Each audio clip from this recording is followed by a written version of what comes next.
They called for me in early March when the fog was thickest over the North Sea. The message was brief: report to an offshore research platform, coordinates classified, bring only essentials. No explanation, no context, just a helicopter waiting at dawn and a government seal on the orders. I'm Father Novak, and I've been called to strange places before. Prisons where men claimed demonic possession, hospitals where the dying saw things the living couldn't, but never to an oil rig 50 miles from land, standing alone in the grey expanse of ocean like a metal fortress against the void. The helicopter touched down on the platform's helipad as waves crashed against the support legs below, sending spray high into the air. The structure groaned and swayed, a constant reminder that we were suspended above an abyss. A woman in orange coveralls approached, hunched against the rotor wash, her face drawn and tired, eyes rimmed with red. "Father Novak!" she shouted over the noise of the rotors and wind. "I'm Dr. Sarah Chen, station director. Thank you for coming. Please, follow me quickly." I grabbed my worn leather bag and followed her across the helipad, through a heavy steel door that sealed behind us with a pressurized hiss. Inside, the noise dropped to a constant mechanical hum. Generators, pumps, ventilation systems all working in an endless chorus. The corridor was narrow, painted industrial grey, lit by harsh fluorescent lights that flickered occasionally. "What exactly am I here for, Dr. Chen?" I asked as we descended a metal stairwell, our footsteps echoing. She paused on the landing, her hand gripping the railing. I could see it trembling. "We drilled deeper than planned, Father. 2 weeks ago, we broke through into something, a cavity, a chamber. Since then, the crew has been experiencing psychological episodes." "What kind of episodes?" Her voice dropped to nearly a whisper. "Hallucinations, severe paranoia, night terrors so intense that men wake up screaming. 3 workers have attempted suicide. 2 succeeded before we could stop them." She met my eyes, and I saw genuine fear there. "Whatever's down there, Father, my people are terrified. Some think we've drilled into hell itself. Others say we've awakened something that should have stayed asleep." We continued down several more levels until we reached a section marked "Authorized Personnel Only." Dr. Chen swiped her card, and the door unlocked with a heavy clunk. Inside was a monitoring room, banks of screens showing various sections of the platform.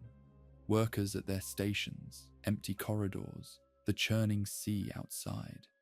But one screen held my attention.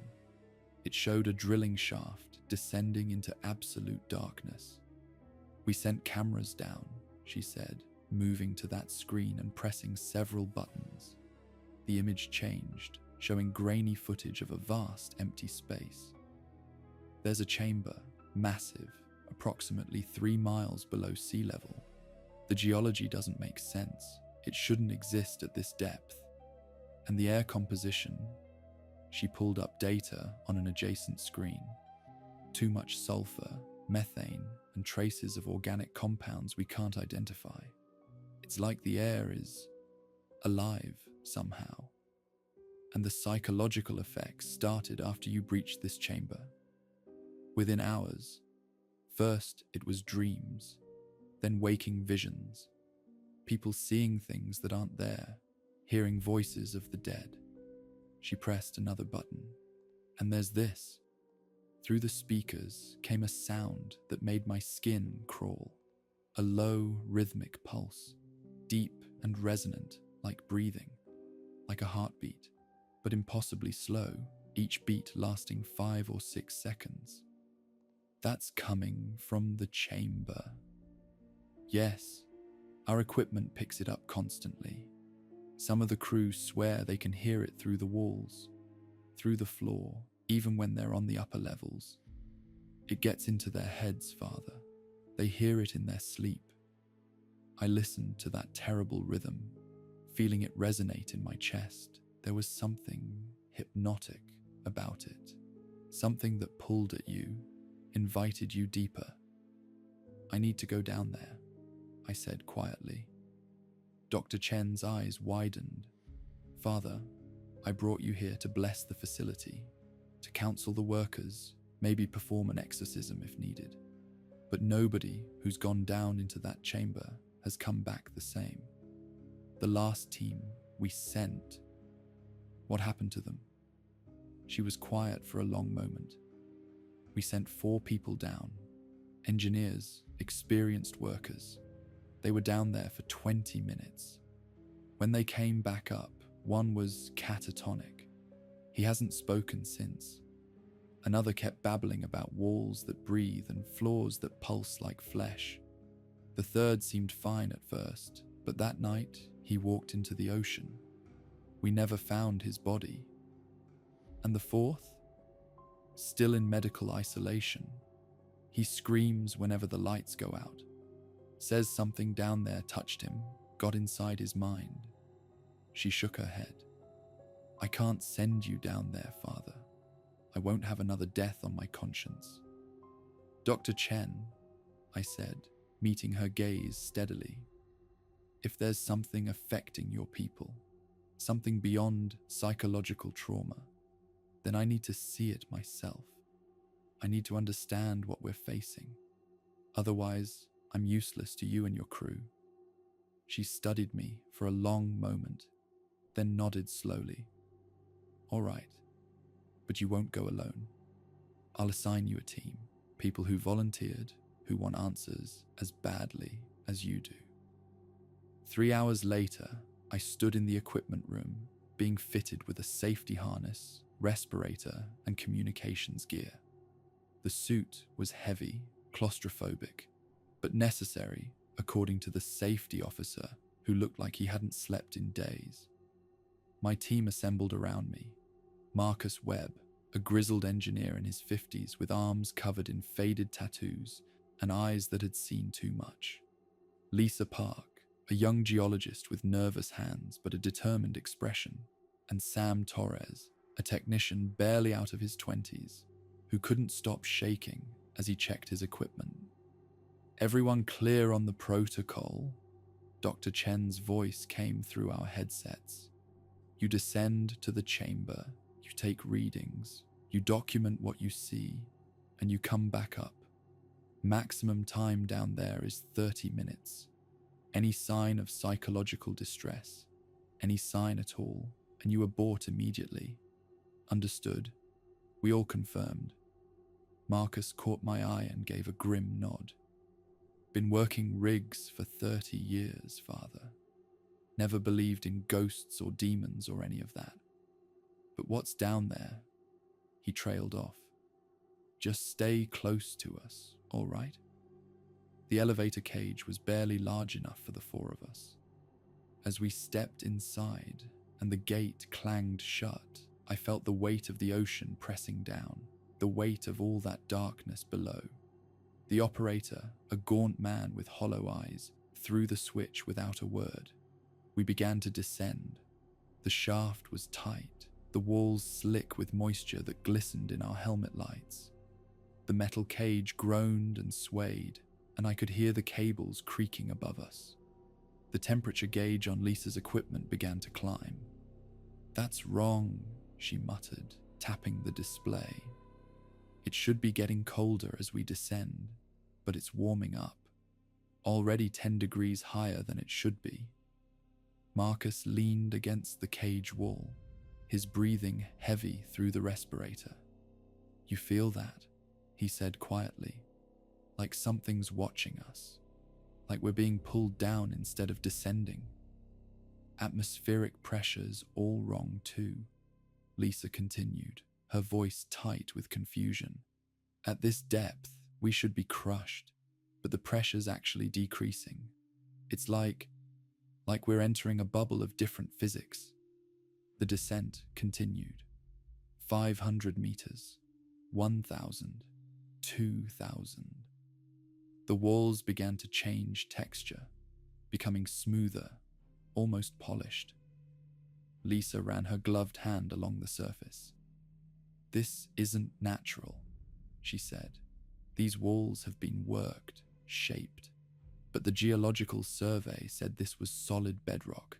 How could—" The cage lurched violently, swinging on its cables. We grabbed the walls to steady ourselves. Through the gaps in the floor, I could see the shaft continuing down into absolute blackness that seemed to swallow our lights. "Malfunction," Marcus called up to the surface. Dr. Chen's voice came back crackling with static. "Negative. All systems normal. You're approaching the chamber. Prepare for—" Her voice cut out completely, replaced by white noise. Then, beneath the static, I heard it. That rhythmic pulse, that terrible heartbeat, louder now, resonating through the metal, through our bones. "Comms are down," Marcus said, his voice steady despite the fear in his eyes. "We should abort." But before we could respond, the cage jolted to a stop. The gate swung open with a rusty screech. Before us stretched a chamber so vast our lights couldn't reach the far walls. The ceiling disappeared into darkness above us. But it was the floor that made my blood run cold. It was smooth, perfectly, impossibly smooth. Like polished marble, but black as obsidian, reflecting our lights in strange ways that didn't follow the laws of physics. And carved into every surface, the floor, the walls, what we could see of the ceiling, were symbols. They weren't like any language I'd ever seen. They writhed and twisted, seeming to move when you looked directly at them, settling into stillness when you looked away. Ancient beyond measure, but somehow alive. Looking at them too long made your eyes water, made your head pound. "Dear God," Lisa whispered, her voice filled with awe and terror. "This is impossible. We're 3 miles below the ocean floor. This chamber shouldn't exist. These carvings shouldn't exist. This is older than the ocean," I finished quietly. "Older than mankind." Marcus swung his light across the chamber, and we began to walk forward, our boots making no sound on that polished floor. The heartbeat pulse was everywhere now, coming from the walls, the floor, the very air. I could feel it in my teeth, in my chest, synchronizing with my own heartbeat. Sam suddenly stopped, his body going rigid, his eyes fixed on something we couldn't see, pupils dilating wide. "Sam?" Lisa touched his shoulder. "What is it?" "Emily," he whispered. "She's here. My daughter. She's standing right there." He pointed to empty air, his hand trembling. "But she's wrong. Her skin is so pale, like wax, and her eyes—" His voice cracked. "They're empty, just black holes where her eyes should be." "Sam, there's nothing there," Marcus said firmly. "It's the chamber. It's getting in your head." But Sam wasn't listening. He took a step forward, reaching out to the emptiness. "Baby, what happened to you? Why are you so cold? Daddy's here now. Daddy's going to—" The apparition spoke. We couldn't hear it, but Sam could. His face contorted in agony, tears streaming down his cheeks. "She says," he gasped. "She says I wasn't there when she needed me, when she got sick, when she called for me and I was on this rig, thousands of miles away. She says—" His hand moved to his belt, fingers brushing the knife there. "She says the only way to make it right is to join her, to feel what she felt, to stop breathing like she stopped breathing." I grabbed his wrist before he could draw the blade. "Sam, listen to me. Your daughter is alive. She's safe at home with your wife in Houston. Whatever you're seeing is a lie. This place feeds on guilt, on grief. Don't let it win." "You don't understand," Sam screamed, trying to wrench free. "She's in pain. She's been in pain for so long and I wasn't there. I have to make it stop. I have to. His words cut off as he stared past me, his expression shifting from anguish to wonder. It's so beautiful, he whispered. The light. Do you see it? Coming from the center of the chamber. It's calling us. All of us. Marcus and Lisa turned, their movements synchronized, dreamlike. I saw their eyes glaze over, saw the same expression of rapture spreading across their faces. Yes, Lisa breathed. I see it too. It's warm, like sunlight, like home. No, I positioned myself between them and whatever they were seeing. There's no light. There's only darkness and the lies it tells. But they were already moving past me, walking toward the center of the chamber with slow, measured steps.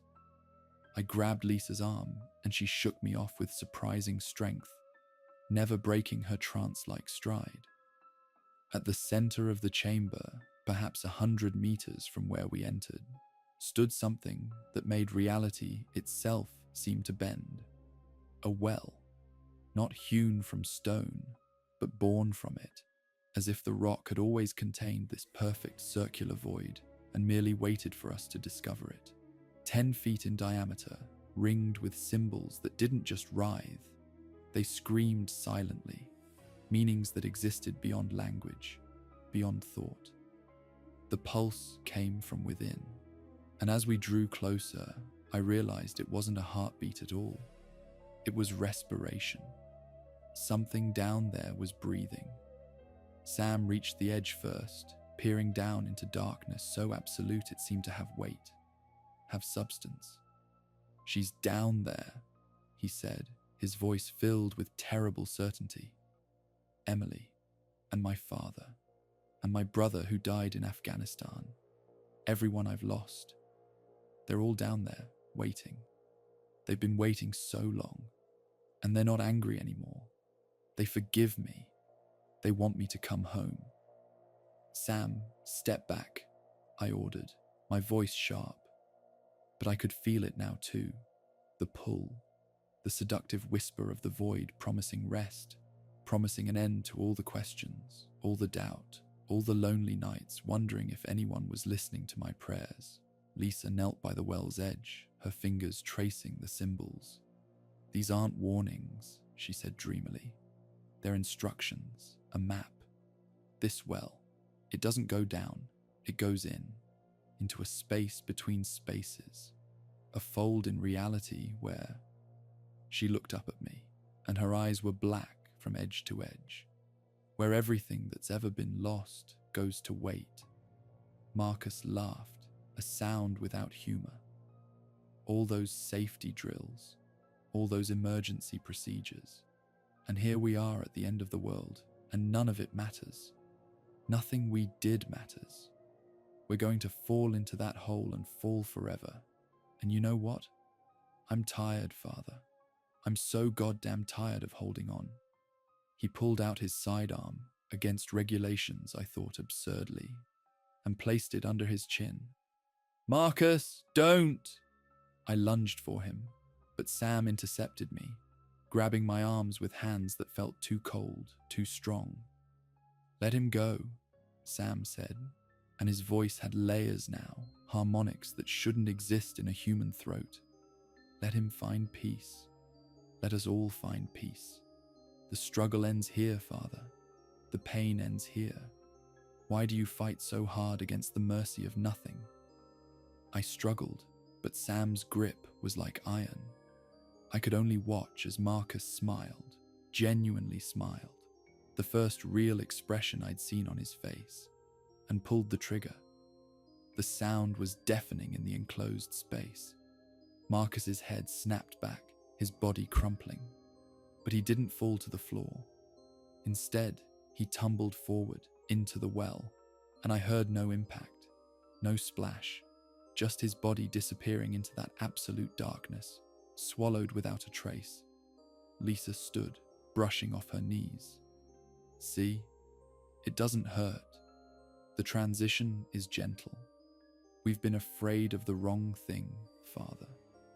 We've been afraid of death when we should have been afraid of life, afraid of its relentless demands, its constant suffering, its inevitable disappointments.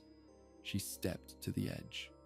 Lisa, please, I begged, still held fast in Sam's grip.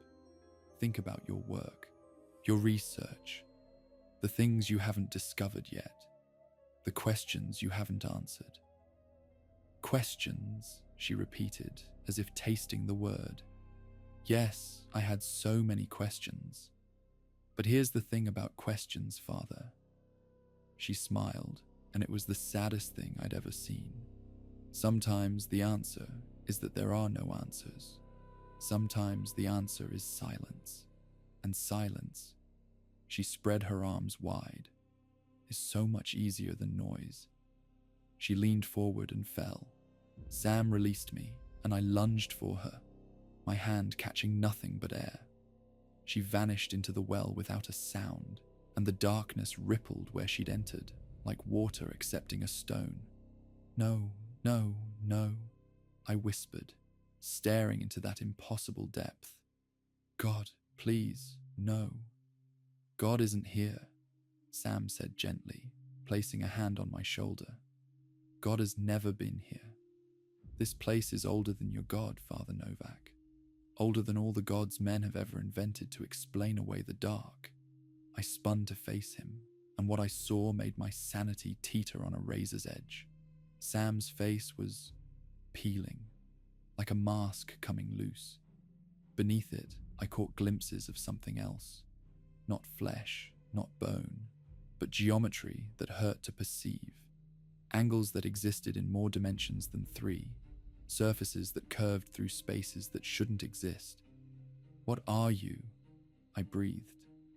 I'm what's left, Sam's voice said, though his lips didn't move properly anymore. I'm what remains when everything else falls away. I'm the voice at the bottom of the well, Father. I've always been there, in every dark place, every void, every absence. When you prayed in empty churches, wondering why no one answered, I was the silence you heard.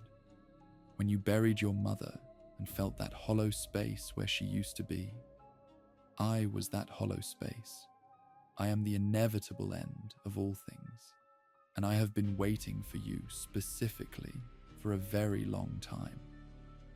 The thing wearing Sam's form began to walk in a slow circle around me, and I realized others were emerging from the shadows at the chamber's edges. Dozens of them, hundreds, all wearing faces like masks, all with that same wrong geometry beneath. They stepped into the dim light of our dropped flashlights, and I recognized them. The 2 workers who'd committed suicide, the crew from the last expedition. Other faces I didn't know, older, wearing clothes from different decades, a woman in a 1940s dress, a man in Victorian formal wear, a child in medieval rags. All of them had been here. All of them had found the well. How long? I asked, though I wasn't sure I wanted to know. How long has this been here? Always, they said in perfect unison, their voices creating harmonics that made the air vibrate. This place has always been here. We didn't drill down to it, we drilled up. Your world is the anomaly, Father. Your world of light and heat and sound and struggle. This, they gestured to the well, this is the natural state. This is what everything returns to, eventually. We're just offering you the chance to return early, to skip all the meaningless years of suffering. Isn't that merciful? One of them stepped closer, the thing wearing my mother's face. Even knowing it wasn't her, seeing her features twisted my heart. Michael, it said in her voice, perfect down to the slight rasp from years of smoking. My sweet boy, you've been so lonely. All those years of celibacy, of sacrifice, of praying to a God who never speaks back. You did it all for nothing, sweetheart. There's no heaven waiting for you, no reward for your suffering, just more silence, more absence. Why not accept it now? Why not stop fighting? I reached for my crucifix with trembling hands, but the thing wearing my mother's face moved faster than possible, catching my wrist. That won't work here, it said, its grip freezing cold. Faith requires doubt to have meaning. And here there is no doubt. Here there is only certainty. The certainty of the void, the certainty of ending. The symbols on the walls began to glow with that sickly yellow-green light, pulsing in time with the breathing from the well. The chamber itself seemed to contract, the walls drawing closer, the ceiling pressing down. Last chance, Father, the thing said. Walk to the well yourself with dignity, or we'll drag you. Either way, you'll feed it. Either way, you'll become part of us, part of the silence at the center of all things. The figures closed in, a ring of stolen faces and impossible geometries beneath. I could feel their cold radiating outward, feel the pull of the well behind me like gravity, like destiny. And in that moment, I realized something. They were right about one thing. I had spent years in silence, years praying to an empty sky, wondering if anyone heard, years alone, wondering if my sacrifice meant anything at all. But silence and absence aren't the same thing. Silence is a space where something could exist. Absence is nothing. And I had felt the difference, even if I couldn't always articulate it. Those moments in the quiet of the church when I felt something. Not a voice, not a presence exactly, but a sense of not being alone, of the silence being full rather than empty. These things, whatever they were, they offered emptiness dressed up as peace. The end of struggle, because there would be nothing left to struggle for. That wasn't mercy. That was annihilation. I pulled out my rosary, the beads worn smooth from decades of prayer. The thing wearing my mother's face laughed. We told you, that has no power here. You're wrong, I said, my voice steadier than I felt. It has power because I believe it does. Because faith isn't about proof or certainty. Faith is about choosing to believe despite the silence, about filling the void with hope instead of surrendering to it. I began to pray, not in a whisper, but in a shout, my voice echoing through the chamber. Hail Mary, full of grace, the Lord is with thee. The thing recoiled, its stolen face contorting. Stop. Blessed art thou among women, and blessed is the fruit of thy womb, Jesus. The symbols on the walls flickered, their light dimming. The figures stumbled back, their forms beginning to lose cohesion. Stop! They screamed in unison, but their voices had lost their harmonics, becoming discordant, chaotic. Holy Mary, Mother of God, pray for us sinners, now and at the hour of our death.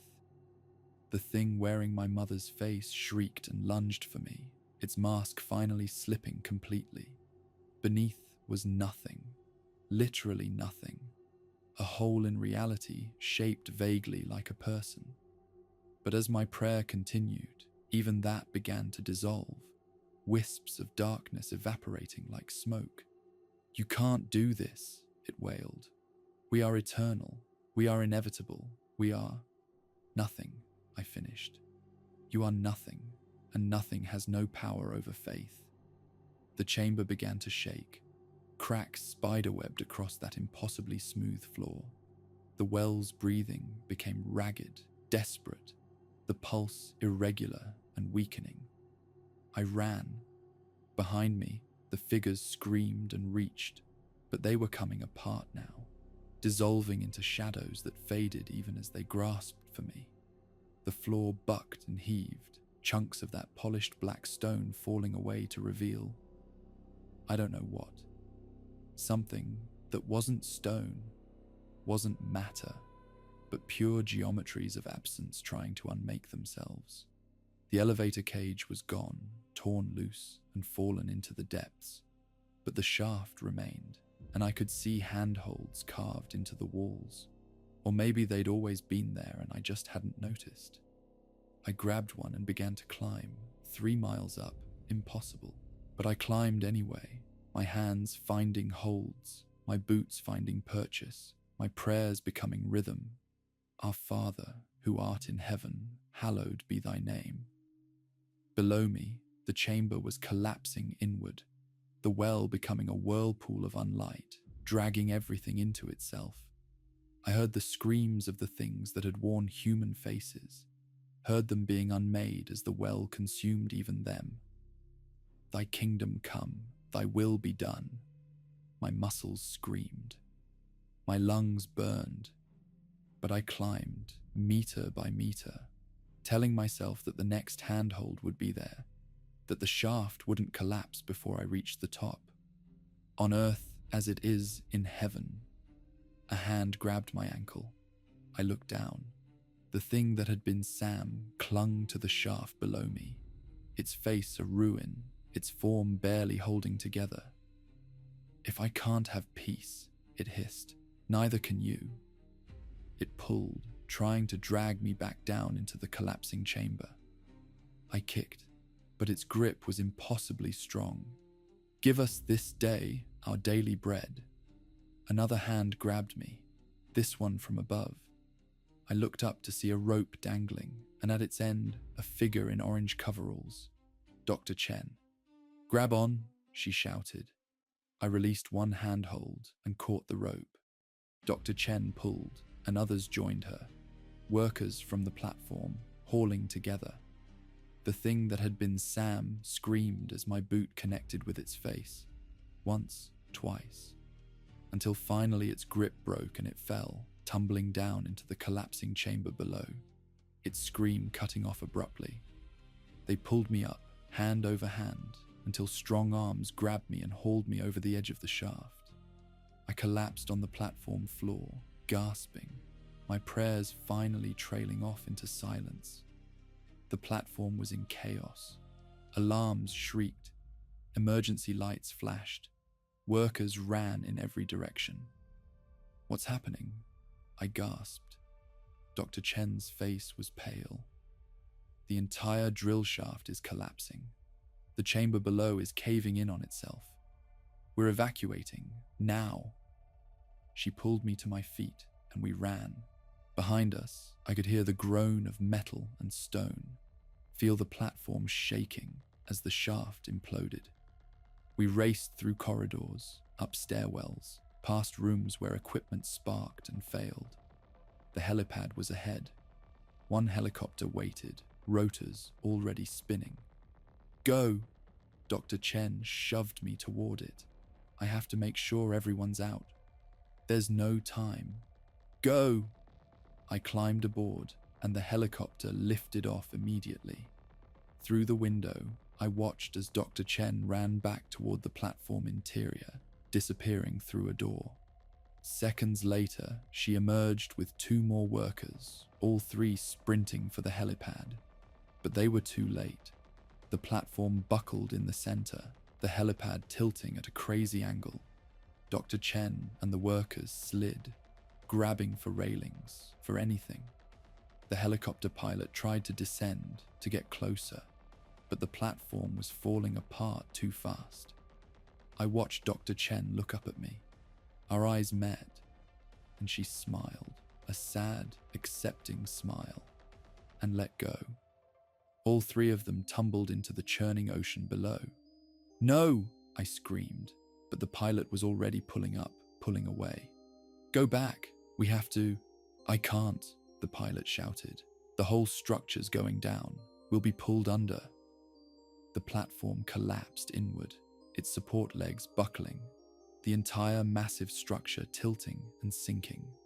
It fell into the ocean in pieces, great sections of metal tearing away and vanishing beneath the waves. And where it sank, the ocean turned black. Not dark, black. An absolute, unnatural black that spread outward from where the platform had stood, an oil slick of void that radiated in perfect circles. The helicopter circled, and we watched as that darkness grew to perhaps 100 meters in diameter, then stopped as if hitting an invisible barrier. The surface of that black pool was perfectly smooth, like glass, and in its reflection, even from this height, I could see faces, thousands of them, pressed up against the surface from below, mouths open in silent screams. Dr. Chen was among them now. Marcus, Lisa, Sam, all the workers who'd been lost, all the people who'd found the well over the decades, over the centuries, not dead, not alive, just kept. The pilot turned the helicopter toward the mainland. Neither of us spoke during the flight. 6 months have passed. The official story is that the platform suffered a catastrophic structural failure due to seismic activity. An investigation is ongoing, but no remains were recovered. The area has been declared a no-drill zone due to geological instability. But I've done my research. I've found records going back centuries, ships that disappeared in that area, fishing boats that never returned. In the 1800s, a whaling vessel reported finding a great smooth stone rising from the waves, covered in heathen markings. The crew went mad within days. The ship was found drifting, empty. The well wasn't something we drilled into. It's something that surfaces periodically, drawn upward by, I don't know, movements of the earth, gravitational anomalies, or maybe it simply gets hungry. I requested a transfer to a parish in the mountains, somewhere landlocked, somewhere solid, somewhere far from the sea. My bishop agreed without question. Word had spread about what happened on the platform, even if the official story was different. The nightmares started about a month after I returned. Always the same. I'm back in the chamber, standing at the edge of the well, and all the faces I've ever known are calling up to me from below. My mother, my father, friends who've passed. They're not angry. They're not in pain. They just want me to join them, to stop fighting, to let go. And the worst part, sometimes I want to. Sometimes, in the darkest hours before dawn, I find myself thinking about what the things in the chamber said, about how faith requires doubt to have meaning, about how I've spent my whole life speaking into silence and calling it prayer. What if they were right? What if there is no God, no heaven, no meaning to any of it? What if the void is all that's real, and everything else is just stories we tell ourselves to forget that truth? But then I remember Dr. Chen's smile as she let go, Marcus's laughter before the end, Lisa's wonder even in the face of horror, Sam's love for his daughter that made him vulnerable to the darkness. Those were real. The love, the fear, the courage. Those were real in a way the void could never be. The things in the chamber could wear human faces, could mimic human voices, but they couldn't create. They could only consume. They couldn't love. They could only hunger. And maybe that's the answer. Maybe God doesn't speak in burning bushes or thundering voices. Maybe God speaks in the choices we make to love instead of hate, to hope instead of despair, to be instead of dissolve into nothing. Maybe faith isn't about believing despite the silence. Maybe faith is about filling the silence with something better than emptiness. I still hear it sometimes, in the quiet moments before sleep, that slow, rhythmic pulse, that terrible breathing from deep below. But I don't pray for it to stop anymore. Instead, I pray for everyone who's ever stood at the edge of their own personal void and chosen to step back. For everyone who's felt the pull of nothing and found the strength to keep being something. For Dr. Chen, who ran back into danger to save her people. For Marcus, who held on as long as he could. For Lisa, who never stopped asking questions. For Sam, whose love for his daughter made him human until the very end. The well is still there, 3 miles below the North Sea, sealed now by the collapsed platform, by tons of twisted metal and broken stone. But seals can break, barriers can fail, and hunger never sleeps. It only waits, and it has all the time in the world.